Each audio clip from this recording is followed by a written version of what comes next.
সালামু আলাইকুম, আমি রাশিদুল ইসলাম ঢাকা বিশ্ববিদ্যালয় থেকে ইসলামিক স্টাডিজ এর উপর অনার্স মাস্টার সম্পন্ন করেছি এবং দীর্ঘদিন ধরে কোরিয়ান ভাষার সাথে সম্পৃক্ত আছি।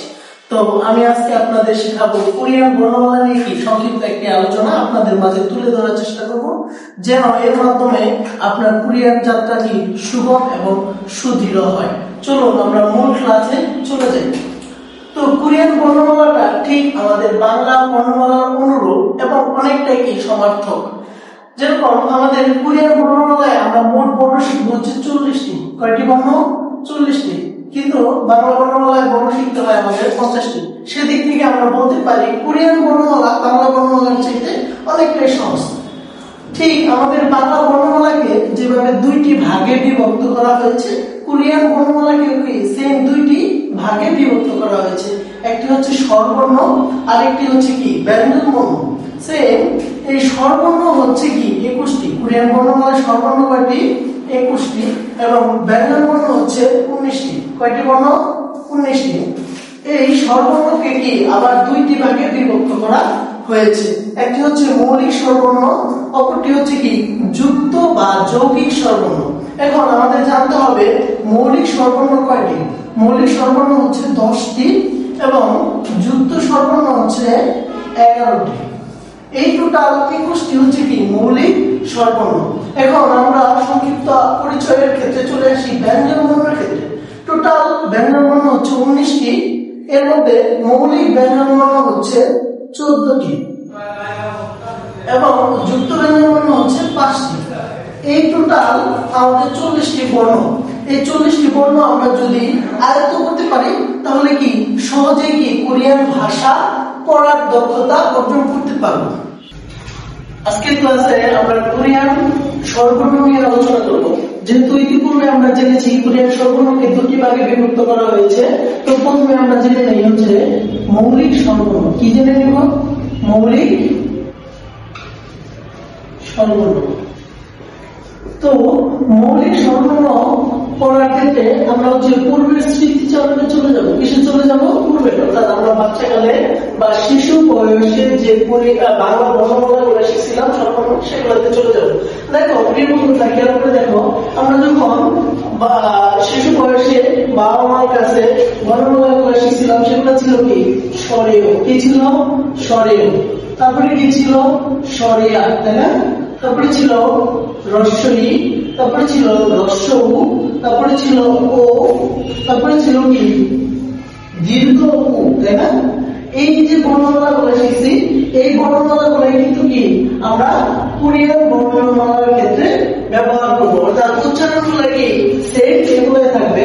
যার শুধুমাত্র কি কোরিয়ান রাজা সেজং যখন এই কোরিয়ান বর্ণমালা তৈরি করে, উনি তখন কি তিনটি বিষয়কে মাথায় নিয়ে তৈরি করেছিল। তিনটি বিষয়ের মধ্যে হচ্ছে কি, একটি হচ্ছে আকাশ, অপরটি হচ্ছে বায়ু এবং পানি। এই তিনটি বর্ণমালাকে মাথায় রেখে উনি বর্ণমালাটা তৈরি করেছিল। অর্থাৎ আমরা যখন কোরিয়ান বর্ণমালাগুলো শিখবো তখন আমরা আমাদের বর্ণগুলো উচ্চারণ করবো, শুধু লেখার ভঙ্গিটা কি ভিন্ন। প্রিয় বন্ধুরা, খেয়াল করে দেখো, উপরের থেকে নিচের দিকে লম্বা দাগ এবং বাম থেকে ডান দিকে ছোট একটা দাগ। এই বর্ণটার নাম হয়ে গেল কি আ। কি হয়ে গেল? আ। দেখো উপর থেকে নিচের দিকে লম্বা দাগ, বাম থেকে ডান দিকে ছোট একটা দাগ, তাহলে এটার নাম কি আ, তাই না? এখন আ এর মধ্যে যদি এক্সট্রা ছোট একটা দাগ যুক্ত করি, কি যুক্ত করি? এক্সট্রা ছোট একটা দাগ যুক্ত করি, তাহলে হয়ে যায় ইয়া। কি হয়ে যায়? ইয়া। তাহলে প্রিয় বন্ধুরা মনে রাখবে, একটা ছোট একটা দাগ যখনই তুমি যে কোনো জায়গায় যুক্ত করবা, অর্থাৎ একেশ্বর বর্ণগুলোর সাথে যখনই যুক্ত করবা, তখনই কি একটা এক্সট্রা ই যুক্ত হবে। কোথায় যুক্ত হবে? বর্ণের আগে যুক্ত হবে। কোথায় যুক্ত হবে? বর্ণের আগে যুক্ত হবে। তাহলে এটা হয়ে গেল কি আ, এটা হয়ে গেল কি ইয়া। এখন আসি আমরা পরবর্তী বর্ণের ক্ষেত্রে। খেয়াল করো, উপরে থেকে নিচের দিকে লম্বা একটা দাগ দিলাম এবং ডান থেকে বাম দিকে ছোট্ট একটা দাগ দিলাম, তাহলে এই বর্ণটার নাম হয়ে গেল অ। কি হয়ে গেল? অ। সেম ভাবে আমরা উপর থেকে নিচের দিকে একটা লম্বা দাগ এবং ডান থেকে বাম দিকে ছোট্ট একটা দাগ দিলে হয়ে যায় কি অ হয়ে যায়। কি হয়ে যায়? অ, তাই না? এখন এখানে যদি আমরা আরেকটা দাগ যুক্ত করি তাহলে কি যুক্ত হবে বন্ধুরা? ই যুক্ত হবে। তাহলে না, এই হচ্ছে আমাদের চারটি বর্ণ চলে গেল। কয়টি বর্ণ 10টি বর্ণের মধ্যে, তাই না? দেখো তাহলে প্রথম বর্ণটা কি আ, দ্বিতীয় বর্ণটা কি ইয়া, তিন নম্বর বর্ণটা কি অ এবং 4 নম্বর বর্ণটা কি ইয়। এখন খেয়াল করে দেখো যে তুমি এই বর্ণগুলো কিভাবে মনে রাখবা। যদি ছোট দাগটা ডান দিকে থাকে তাহলে আ, যদি ছোট দাগটা বাম দিকে থাকে তাহলে অ, যদি ছোট দাগ দুইটা ডান দিকে থাকে তাহলে ইয়া, যদি ছোট দাগ দুইটা বাম দিকে থাকে তাহলে ইয়। আশা করি এই 4টি বর্ণকে আমরা বুঝতে পেরেছি। এখন আমাদের পরবর্তী বর্ণে চলে যাই। দেখো ভূমি বরাবর যদি আমরা লম্বা একটা দাগ দেই এবং ভূমি থেকে উপরের দিকে যদি ছোট্ট একটা দাগ দেই তাহলে এই বর্ণটার নাম হয়ে যায় ও। কি হয়ে যায়? ও। জি। পরবর্তী বর্ণতে খেয়াল করো, ভূমি বরাবর লম্বা একটা দাগ দিছি এবং ভূমি থেকে উপরের দিকে ছোট্ট একটা দাগ দিছি, তাহলে এই বর্ণটার নাম কি? ও, তাই না? যখনই আমরা ছোট্ট একটা এক্সট্রা বা অতিরিক্ত দাগ যুক্ত করবো তাহলে বুঝতে হবে যে আমাদের একটা কি যুক্ত করতে হবে? ই যুক্ত করতে হবে, তাই না? তাহলে প্রথম বর্ণটা হচ্ছে ও, দ্বিতীয় বর্ণটা হচ্ছে ইও। খেয়াল করে দেখো ভূমি বরাবর লম্বা একটা দাগ দিছি আমরা এবং ভূমি থেকে নিচের দিকে ছোট্ট একটা দাগ দিছি, তাহলে এই বর্ণটার নাম হয়ে গেছে উ। কি হয়ে গেছে? উ। পরবর্তীতে খেয়াল করো, ভূমি বরাবর লম্বা একটা দাগ দিছি, ভূমি থেকে নিচের দিকে ছোট্ট একটা দাগ দিলে কি হয়ে যায় বন্ধুরা? উ হয়ে যায়। কি হয়ে যায়? উ হয়ে যায়। যখনই এখানে আমরা এক্সট্রা অতিরিক্ত দাগ যুক্ত করতেছি তার মানে কি একটা ইও যুক্ত করছি, তাহলে ইংরেজি বর্ণ ইউ হয়ে গেছে। কি হয়ে গেছে? ইউ হয়ে গেছে। পরবর্তী বর্ণ খেয়াল করো, ভূমি বরাবর লম্বা একটা দাগ যদি আমরা দেই তাহলে এই বর্ণটা একটু ব্যতিক্রম উচ্চারণ। কি উচ্চারণটা একটু ব্যতিক্রম। তোমরা খেয়াল করে দেখো আমাদের দুই মারির যে দাঁত আছে সেই মারির দাঁত চাপ দিয়ে যখন আমরা দীর্ঘ এরপরে উটা উচ্চারণ করি সেই উচ্চারণটাকে এখানে চলে আসবে। যেরকম আমরা উচ্চারণ করে দেখাচ্ছি উ উ উ। হ্যাঁ ঠিক বন্ধু, তোমরা ধরতে পেরেছ। এবং পরবর্তীতে শেষ বর্ণটা হচ্ছে কি? শেষ বর্ণটা হচ্ছে ই। দেখো আমরা ই কিভাবে লিখি? আকাশ থেকে ভূমি বরাবর লম্বা একটা দাগ দিছি, এই বর্ণটা কি হয়ে গেছে ই।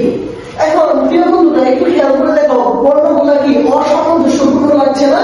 মনে হচ্ছে কি এটা কি হচ্ছে কাপড়বিহীন অর্থাৎ পোশাকবিহীন দেখাচ্ছে, অর্থাৎ অস্বয়ংসম্পূর্ণ।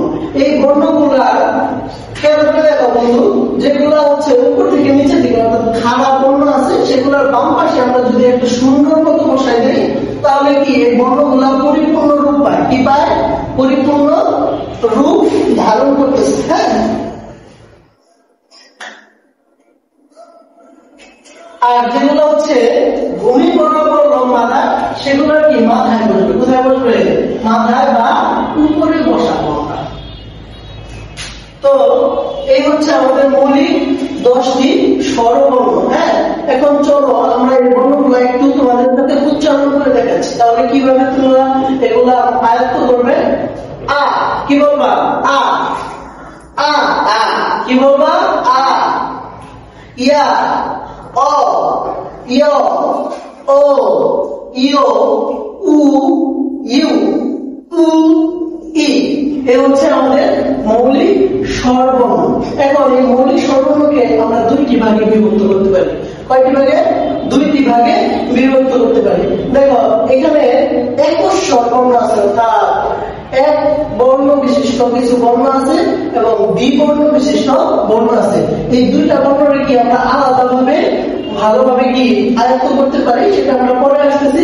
চলো আমরা পুনরায় কি একটু উচ্চারণ করে দেখি যে আসলে ভাষাটা কেমন কঠিন না সহজ। তাহলে আমার সাথে সাথে তোমরা বলবে আ আ আ আ আ আ, ইয়া ইয়া ইয়া ইয়া ইয়া ইয়া, অ অ অ অ, ইয় ইয় ইয় ইয় ইয় ইয়, ও ও ও ও, ইয় ইয় ইয় ইয়, উ উ উ উ, ইউ ইউ ইউ ইউ, উ উ উ উ, ই ই ই ই। আশা করি ক্লাসটি ভালো লেগেছে। যদি ক্লাসটি ভালো লেগে থাকে এবং পরবর্তী ক্লাসটি জানতে এবং পরবর্তী ক্লাসের নোটিফিকেশন পেতে চাও তাহলে এখনই আমার চ্যানেলটি সাবস্ক্রাইব করে পাশে থাকো। ধন্যবাদ।